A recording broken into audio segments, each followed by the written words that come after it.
For 12 years, she sat, unable to move, unable to speak, and no one came to help her. When rescuers finally arrived, it was already too late. Her body was fused to the sofa, and she had been dead for days. This is not just a story of neglect. It's a story of silence, of suffering, of how one woman was left to die, slowly and completely forgotten. This is the heartbreaking case of Lacey Fletcher. Lacey's parents, Clay and Sheila, called 911 at 2 a.m. to report that their daughter Lacey wasn't breathing. They asked for help to save their child. When emergency crews arrived on the scene, they were shocked to find Lacey lying on a soft pink mattress in the middle of the house. But what was even more shocking was that Lacey's condition was not normal. Not only had she died of natural causes, but Lacey's body had collapsed onto the mattress, and Lacey's skin had completely rotted away. Police reported that this was not an ordinary situation, but a case of murder. Police responded and arrested Lacey's parents to further question Lacey's case. What they learned about the case was very sad for Lacey. Lacey's parents neglected Lacey for over 12 years.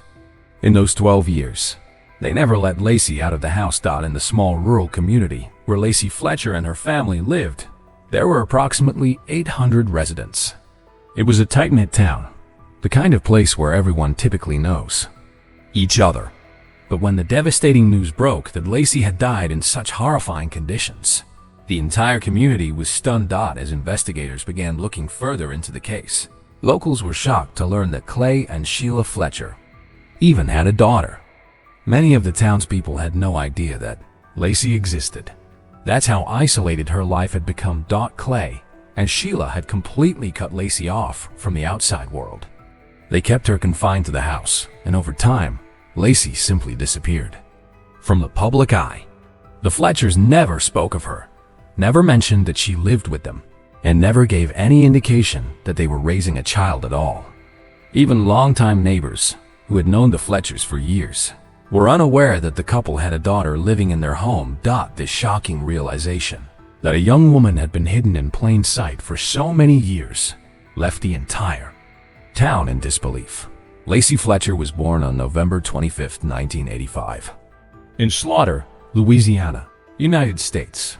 Lacey Fletcher's parents are father, Clay Fletcher, mother, Sheila Fletcher. Clay is an employee of an organization called the Baton Rouge Civil War Roundtable, whose mission is to promote and honor the uniforms worn by soldiers during the Civil War. Lacey's mother was a police officer and is now a legal professional, working as an assistant judge in the area where she lives. When Lacey was a child, she attended school like any other kid. She was described as a bright, cheerful, and energetic young girl. Lacey actively participated in school activities and was even a member of her school's indoor volleyball team. At that time, she was known for her lively personality and positive attitude. However, as the years went by, it became noticeable that her mental development wasn't keeping pace with her physical age. In psychology, this is referred to as mental age, the age at which a person's cognitive abilities function, regardless of their actual chronological age. For example, when Lacey was 9 years old, her mental capacity was observed to be that of a child aged around 4 to 5 years old. This developmental delay made it difficult for her to interact with others in a way typical of children her age, and it significantly impacted her life going forward. As Lacey Fletcher grew up, her mental development continued to lag behind her physical age. While she had once been a joyful and intelligent young girl, by the time she reached her early teens, around 13 or 14 years old, she began to experience noticeable issues with both her mental and physical health. It was during her time in ninth grade, when she was around 14 to 15 years old, that her mental health began to seriously deteriorate. Her challenges became more apparent and started interfering with her everyday life. She was eventually diagnosed with Asperger's syndrome, which is part of the autism spectrum disorder, ASD. This condition affected her social interaction, behavior, and how she perceived the world around her. On top of that, she started to develop numerous phobias, intense, irrational fears that go far beyond normal fear. These phobias had a major impact on her daily functioning and quality of life. For instance, One of her fears came from simply watching television. In one scene, she saw a snake come out of a toilet, and after that, she became so terrified that she refused to use the bathroom, afraid that something similar would happen. These extreme fears became overwhelming and unmanageable as time went on. More and more phobias took hold of her life, creating a constant state of anxiety and isolation. The connection between her mental and physical health worsened, leading to a decline that deeply affected every aspect of her well-being. As Lacey Fletcher's mental health declined, she didn't just struggle with developmental delays or autism spectrum disorder. She also began to show signs of a more serious condition known as social anxiety disorder. This disorder made it incredibly difficult for Lacey to function in everyday situations that involved people outside her immediate family. When she was at home, in her room or around familiar surroundings, she appeared calm, stable, and in control. But the moment she had to step outside, even for something as simple as going to school or running errands, her anxiety would overwhelm her. She would begin to sweat, feel intense dread, become physically shaky, and in some cases, even experience shortness of breath or emotional shutdowns. Lacey was deeply afraid of having to interact with others, especially strangers, a condition that went far beyond ordinary shyness. Social anxiety made her feel unsafe and exposed in public, and it severely limited her ability to function normally. When Lacey tried to continue her education, things only got worse. Her classmates, unaware of what she was going through, began to tease her, mock her, and bully her. She became the target of ridicule in her classroom, laughed at, for the very behaviors and symptoms she had no control over. The school environment, which should have been a place of support and inclusion, became unbearable for her. Eventually, Lacey could no longer cope. And so, her parents, Clay and Sheila Fletcher, decided to withdraw her from school and keep her at home. Now, at this point, most parents might seek out medical support, therapy, or psychiatric care. Lacey was clearly struggling with severe mental health issues. She needed professional help, whether through counseling, medication, therapeutic routines, or even guided exercises designed to improve mental well-being and daily function. But instead, Lacey received none of that. Her parents began to see her not as a child in need, but as a burden. The love and responsibility they once may have felt slowly turned into resentment and neglect. They started to feel that caring for Lacey was something they hadn't signed up for, that she was no longer a daughter, but a lifelong obligation. Over time, they grew tired, impatient, and emotionally distant. Eventually, they stopped taking her to the doctor altogether. No therapy, no medication, no efforts to help her manage or improve.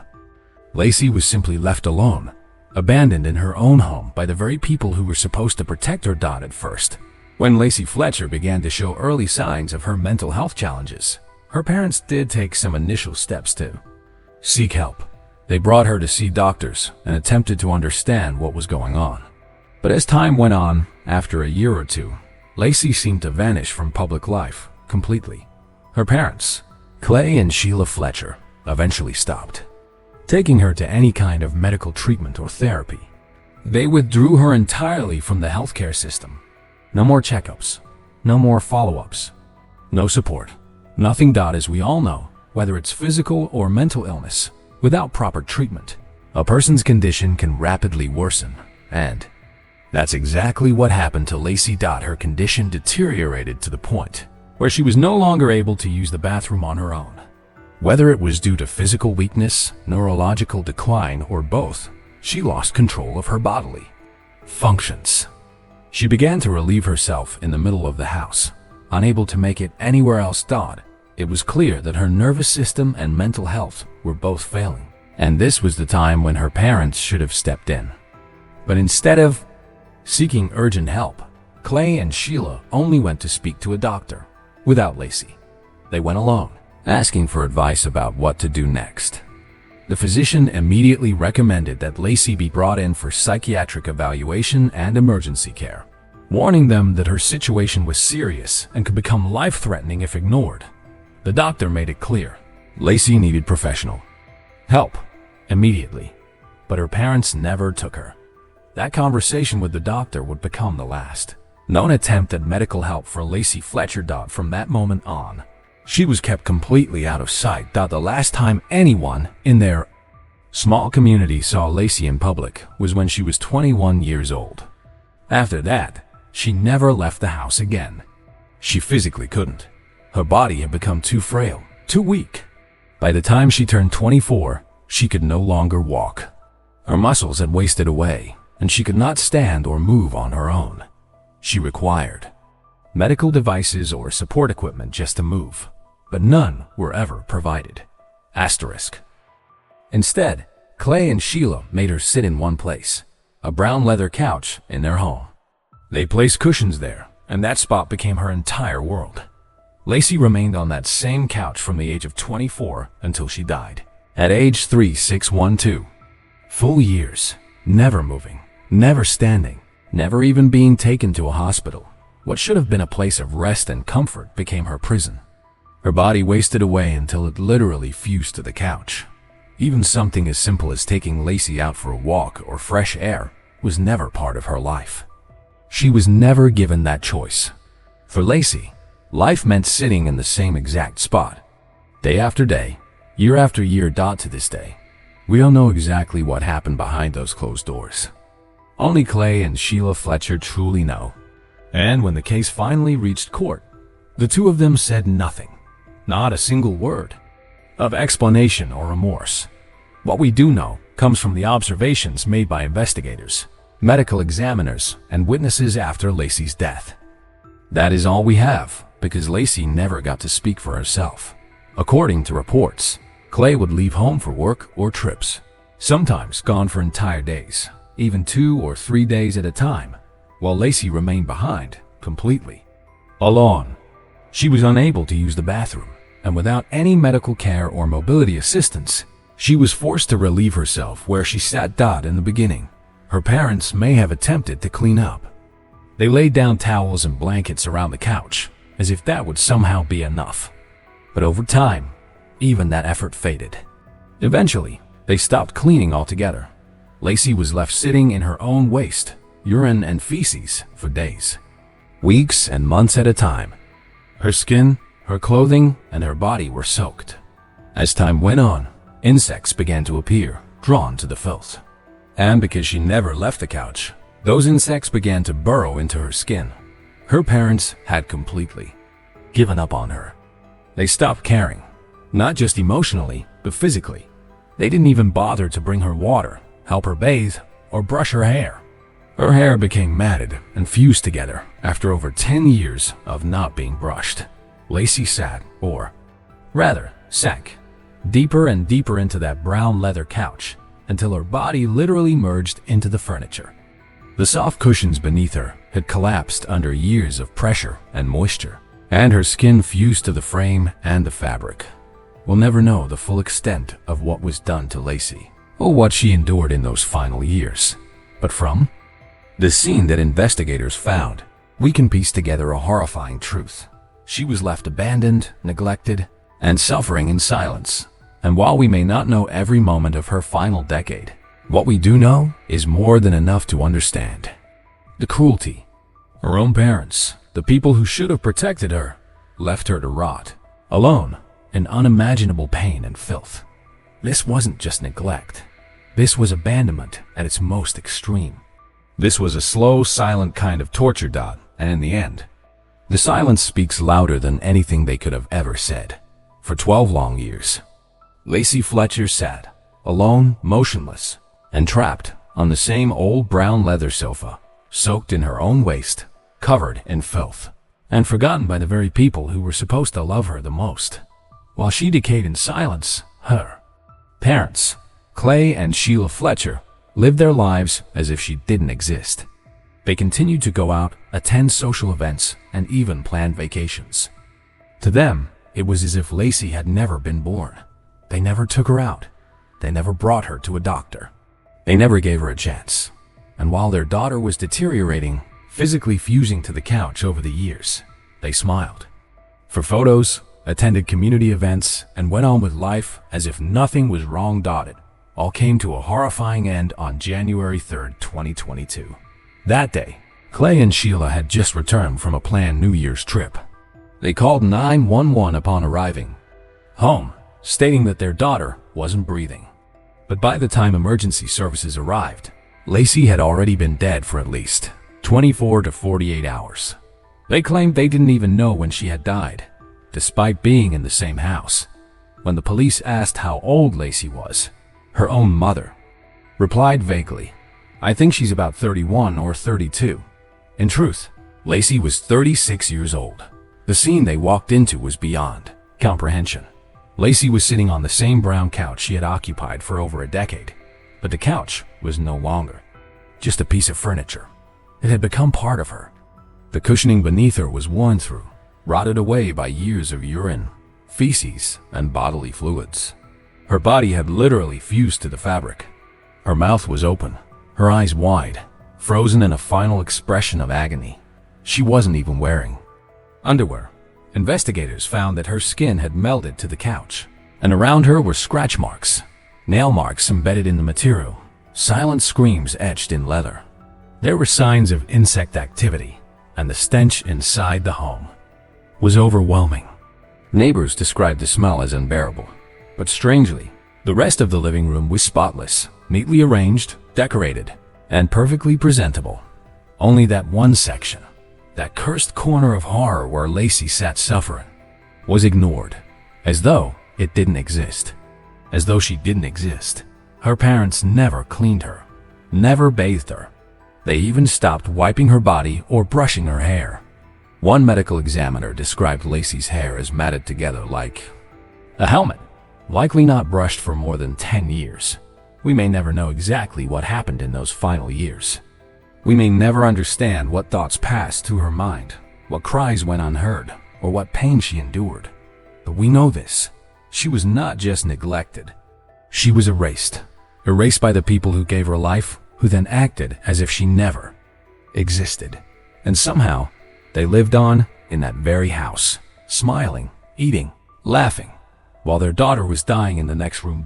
After discovering the horrific scene at the Fletcher home, police were immediately suspicious of the circumstances surrounding Lacey's death. The conditions of her body, the filth, the rot, and the sheer neglect were simply too extreme to ignore. Clay and Sheila Fletcher were taken into custody for further questioning, and authorities quickly ordered a forensic autopsy to determine the official cause of death. But extracting Lacey from that couch wasn't a simple process, because she had been left sitting there for so long, 12 years without movement. Her skin had physically fused to the material of the couch. Removing her meant that her flesh tore apart, exposing muscle and, in some areas, even bone.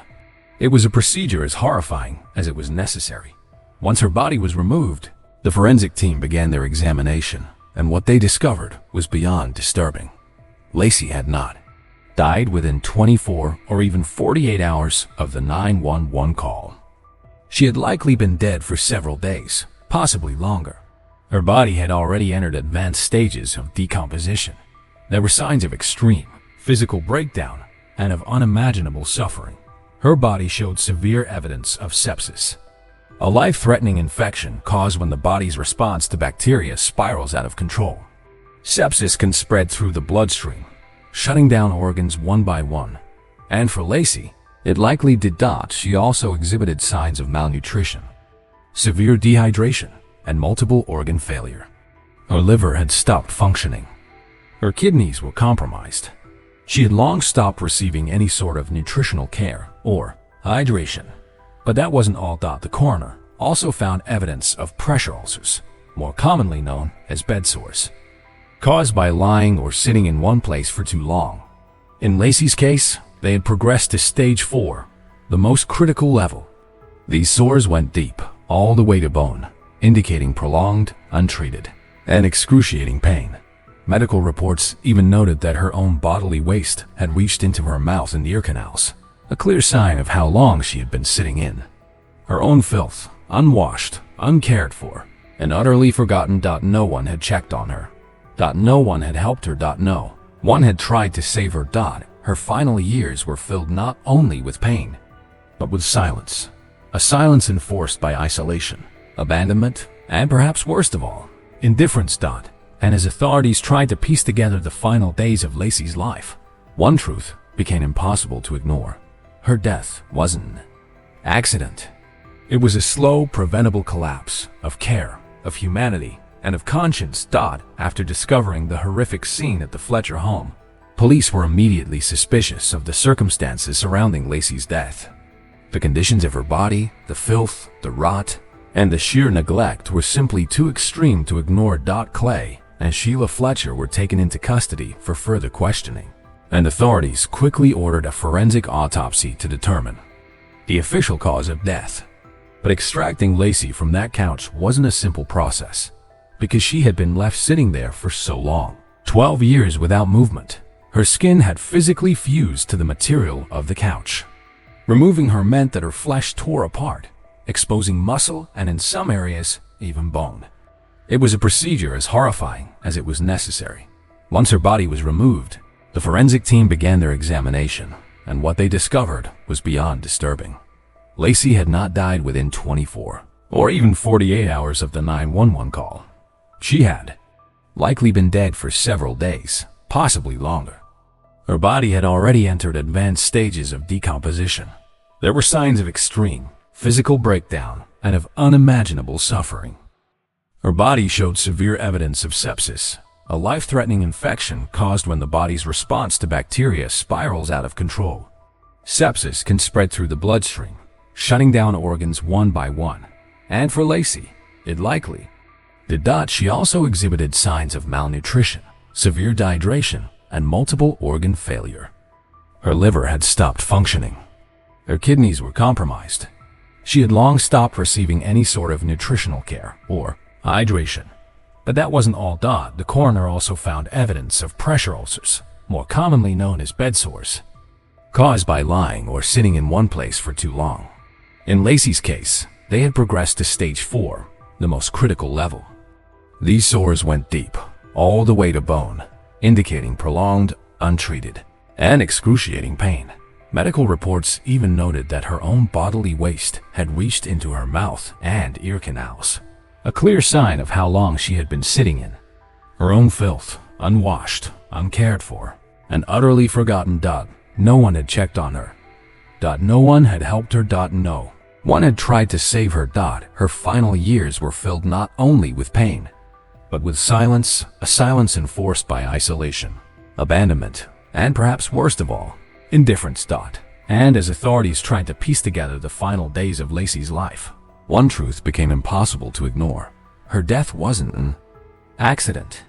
It was a slow, preventable collapse of care, of humanity, and of conscience. After discovering the horrific scene at the Fletcher home, police were immediately suspicious of the circumstances surrounding Lacey's death. The conditions of her body, the filth, the rot, and the sheer neglect were simply too extreme to ignore. Clay and Sheila Fletcher were taken into custody for further questioning, and authorities quickly ordered a forensic autopsy to determine the official cause of death. But extracting Lacey from that couch wasn't a simple process, because she had been left sitting there for so long, 12 years without movement. Her skin had physically fused to the material of the couch. Removing her meant that her flesh tore apart, exposing muscle and in some areas, even bone. It was a procedure as horrifying as it was necessary. Once her body was removed, the forensic team began their examination, and what they discovered was beyond disturbing. Lacey had not died within 24 or even 48 hours of the 911 call. She had likely been dead for several days, possibly longer. Her body had already entered advanced stages of decomposition. There were signs of extreme physical breakdown and of unimaginable suffering. Her body showed severe evidence of sepsis, a life-threatening infection caused when the body's response to bacteria spirals out of control.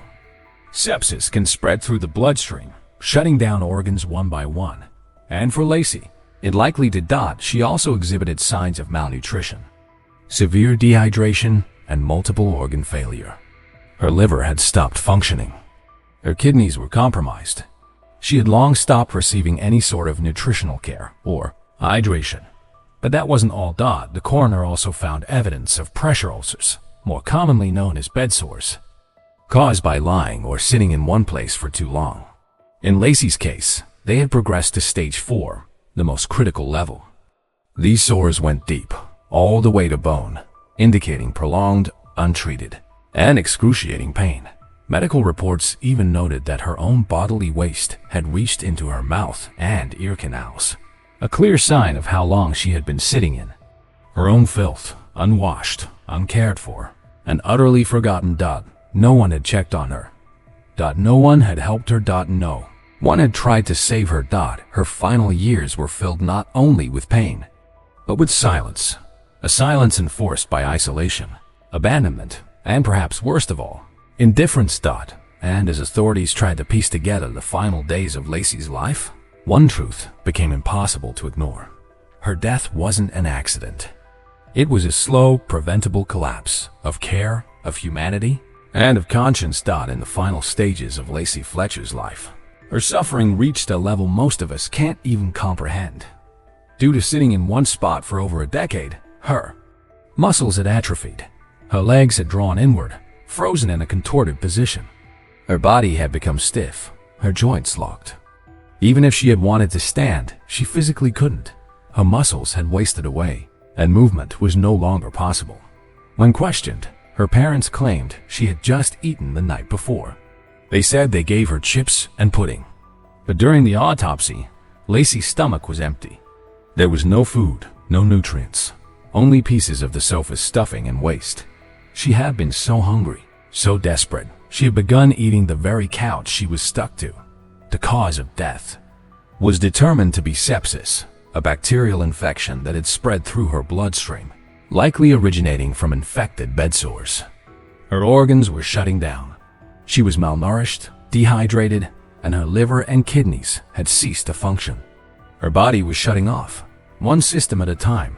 When authorities removed her from the sofa, her skin tore away with the fabric, pulling apart as if bonded by glue. Scratch marks were found nearby, claw marks, desperate and silent. Yet her parents, now in court, claimed regret. They said they didn't realize how bad it had become. They told the judge they were sorry, that they wished they'd done more. But their words came only after 12 years of silence, and when asked why they never forced her to go to the hospital, they said Lacey refused to go. They placed the blame on her, a woman who could not stand, who could not clean herself, who was eating couch stuffing just to survive. As parents, they had the legal right and moral duty to get her the care she needed. They could have made the call. They could have gotten her help, but they didn't. Some claimed she had phobias, extreme fear of the outside world, and that she chose to stay on the couch. Others argued that Lacey was mentally paralyzed, suffering from severe psychological and neurological deterioration that left her incapable of decision-making. The court heard these arguments. The defense tried to paint a picture of two parents overwhelmed, misunderstood, trying their best. But the prosecution didn't buy it. They pointed to the empty fridge, the abandoned records, the worn hole in the couch, the state of the body, and the stench in the house. This wasn't an accident. This wasn't a misunderstanding. This was 12 years of willful neglect. Eventually, Clay and Sheila Fletcher were charged with second-degree murder. In court, they pled no contest, which means they did not admit guilt, but also did not fight the charges. They were each sentenced to 40 years in prison. Lacey Fletcher didn't ask to be a symbol. She didn't ask to become a headline or a cautionary tale. All she ever needed was care, compassion, and the love every human being deserves. But what she received was silence, isolation, and ultimately, abandonment. Her story is difficult to hear, painful to tell, but it must be told. Because in remembering Lacey, we shine a light on the darkness that hides behind closed doors. We give voice to the voiceless, and we remind ourselves that no one should ever suffer alone. So tonight, as we close this chapter, let it not be with pity, but with purpose. Let Lacey's name stand for accountability. Let her memory demand justice for her and for every soul who's been left behind. And most importantly, let her never be forgotten again. If this story moved you, taught you something, or made you reflect, please consider subscribing to the channel, giving it a like, and sharing it with someone who needs to hear it. Follow us for more true crime stories that matter, because every victim has a voice, and every voice deserves to be heard.